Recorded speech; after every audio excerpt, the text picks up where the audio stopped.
പറഞ്ഞതാണു കുറ്റം, നീ അറിഞ്ഞതാണു കുറ്റം. പലരും കൊതിക്കുന്ന പ്രേമ പുഷ്പത്തെ പലവുരു ചോദിച്ചതെൻ്റെ കുറ്റം. പറഞ്ഞതാണ് കുറ്റം. എ ആർ റഹ്മാൻ്റെ സ്റ്റുഡിയോ. ദാസാറ് പിന്നെ തരങ്കിണിയിലെപ്പോഴും പാടുന്നത് കണ്ടിട്ടുണ്ടെങ്കിലും അദ്ദേഹത്തിൻ്റെ കച്ചേരികൾ അടുത്തിരുന്ന് കേട്ടിട്ടുണ്ട്. എന്നാൽ പോലും എൻ്റെ പാട്ട് പാടാൻ വരുന്നു എന്നുള്ളൊരു കാനന ഛായയിലാടുമേക്കാൻ ജാനം വരട്ടെയോ നിൻ്റെ കൂടെ. പാടില്ല പാടില്ല നമ്മെ നമ്മൾ പാടെ മറന്നൊന്നും ചെയ്തുകൂടാ. ഇത് ഈ സിനിമ സെല്ലുലോയിഡ് പഴയ കാലഘട്ടത്തിൻ്റെ ഒരു കഥയാണ്. അതേപോലെ തന്നെ താങ്കളെ സംബന്ധിച്ചിടത്തോളം ഈ ഗാനം വളരെ പ്രിയപ്പെട്ടതുമാണ്.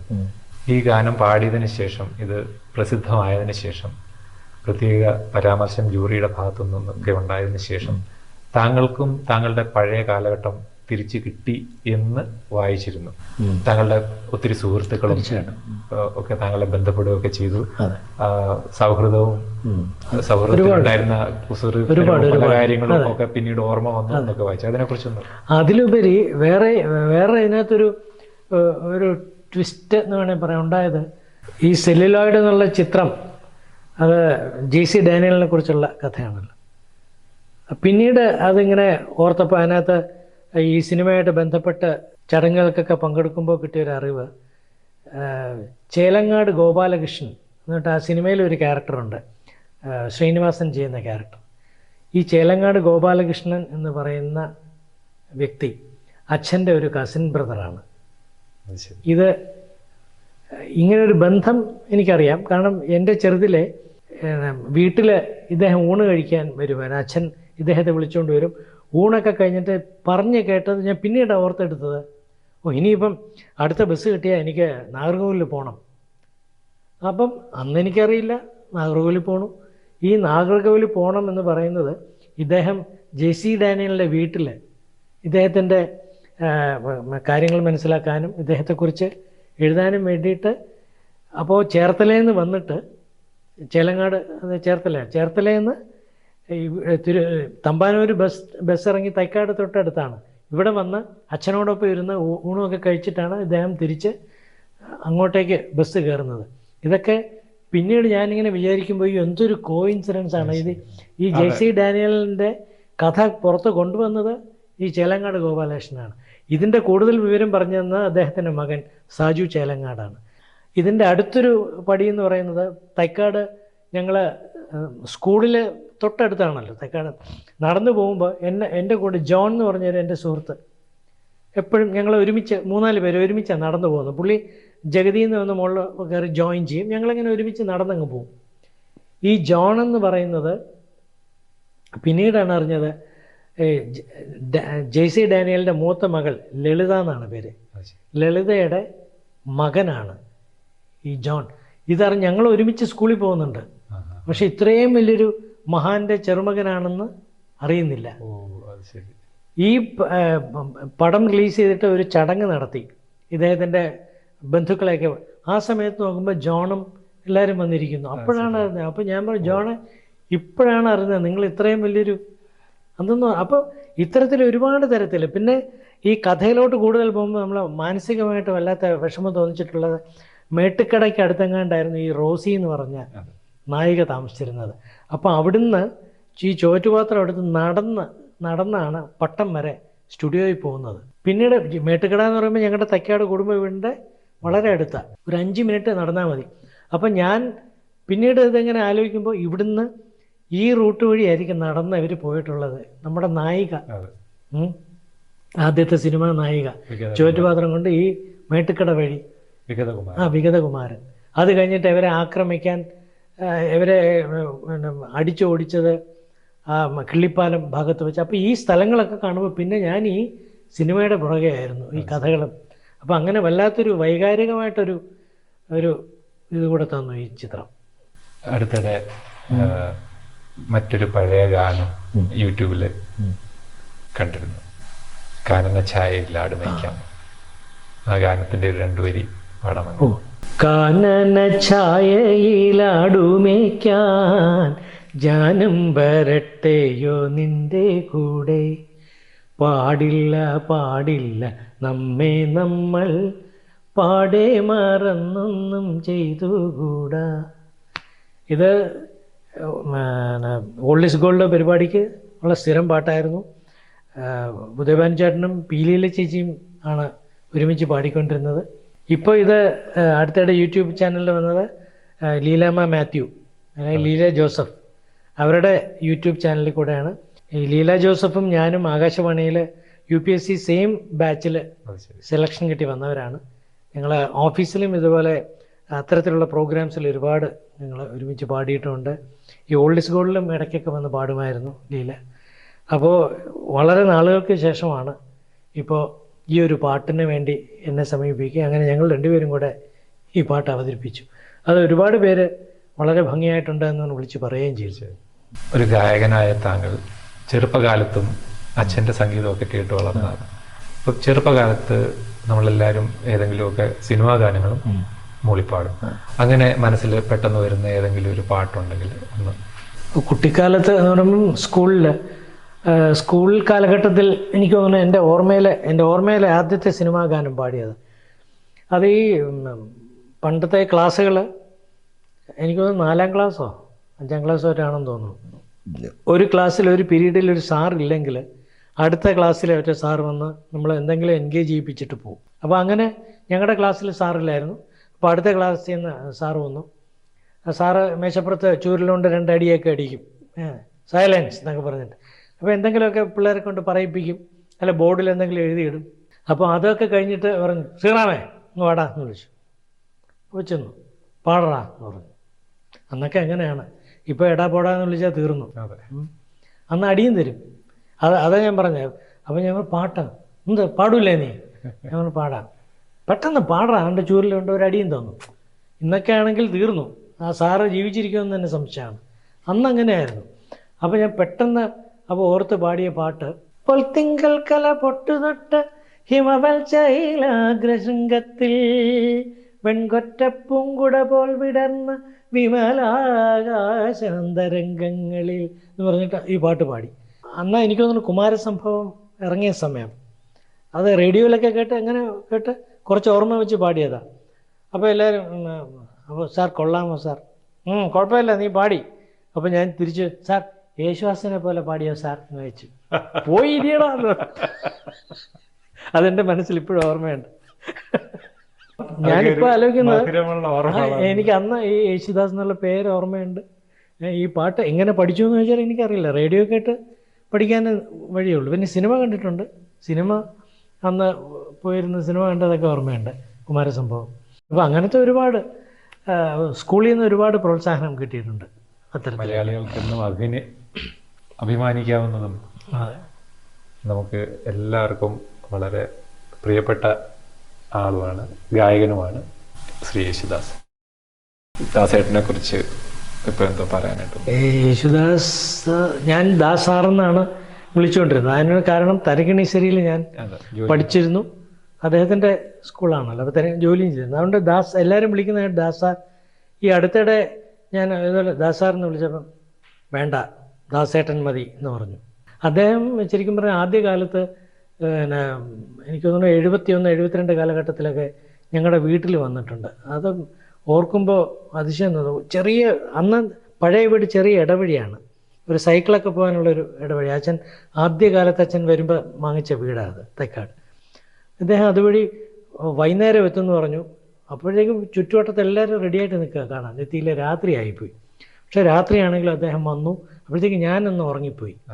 പക്ഷേ അപ്പോൾ ചേച്ചി പറഞ്ഞു ഒരു പാട്ട് പാടാൻ പറഞ്ഞു. അപ്പോൾ ഏതോ ഒരു സിനിമയിലെ പാട്ടൊക്കെ പാടിക്കൊടുത്തു. ഇതുപോലെ രണ്ടാമതൊരിക്കൽ വരുമ്പോഴും ഇതുപോലെ ഏതോ പാട്ട് പാടി.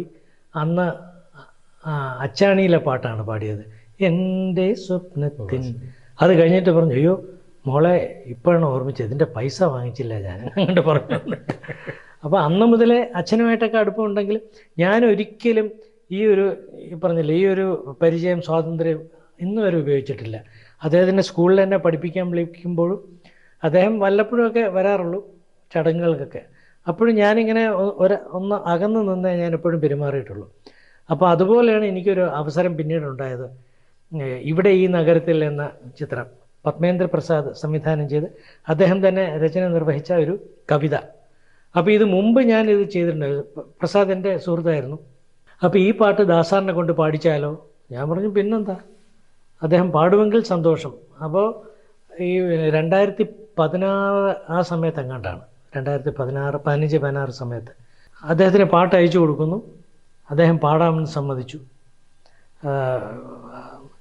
ആ പാട്ട് അടുത്ത ഡേറ്റ് തരാമെന്ന്. അടുത്ത ആഴ്ച അദ്ദേഹം മദ്രാസിൽ AR സ്റ്റുഡിയോയിൽ, AR റഹ്മാൻ്റെ സ്റ്റുഡിയോയിലാണ് റെക്കോർഡിങ്.